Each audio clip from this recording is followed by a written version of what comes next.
అంచేత ఈ ఈ ఆషాఢ మాసంలో మనకి క్రిమి కీటకాదులు కూడా ఎక్కువ.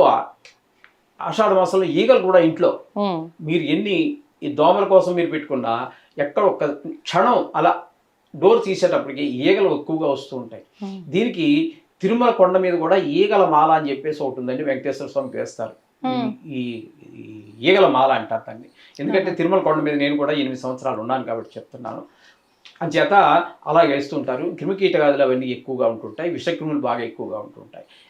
అందుచేత ఇక్కడ ముఖ్యంగా ఈ తెలంగాణలో ఇక్కడ ఈ విధంగా చేస్తారు, ఆంధ్రాలో గంగమ్మ అంటారు. ఆంధ్రాలో బ్రాహ్మిన్స్ చేసే విధానం కొంత భిన్నంగా ఉంది. వాళ్ళు ఈ పట్టుకుని ఎక్కడో గంగారమ్మ గుడి దగ్గరికి వెళ్ళటం లేకపోతే అదంతా జరగదండి. ఇంట్లోనే ఒక గోడకి రౌండ్గా పసుపు రాసి అడ్డంగా 3 గీతలు పసుపుతో పెడతారు.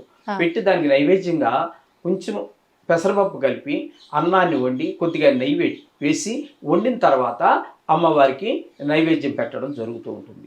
ఆ మిగిలిన అన్నం కొంచెం ప్రసాదంగా వీరు తీసుకుని ఆ ఊరు వీళ్ళ శాఖలు ఎవరైతే ఉన్నారో ఆ శాఖలను పిలిచి వాళ్ళకి ఇవ్వడం జరుగుతూ ఉంటుంది.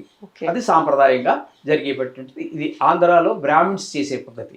వీళ్ళ మిగతా వాళ్ళంతా గంగానమ్మ జాతర ఇక్కడ ఎలా జరుగుతుందో అక్కడ ఇంచుమించుగా ఇలాగే జరుగుతుంది. గంగానమ్మ అని ఆ ప్రాంతంలో దేవతలకు ఒక పేరే ఉందండి, 3 దేవతలు అనేక పేర్లు. కాబట్టి ఈ విధంగా జరుగుతూ ఉంటుంది.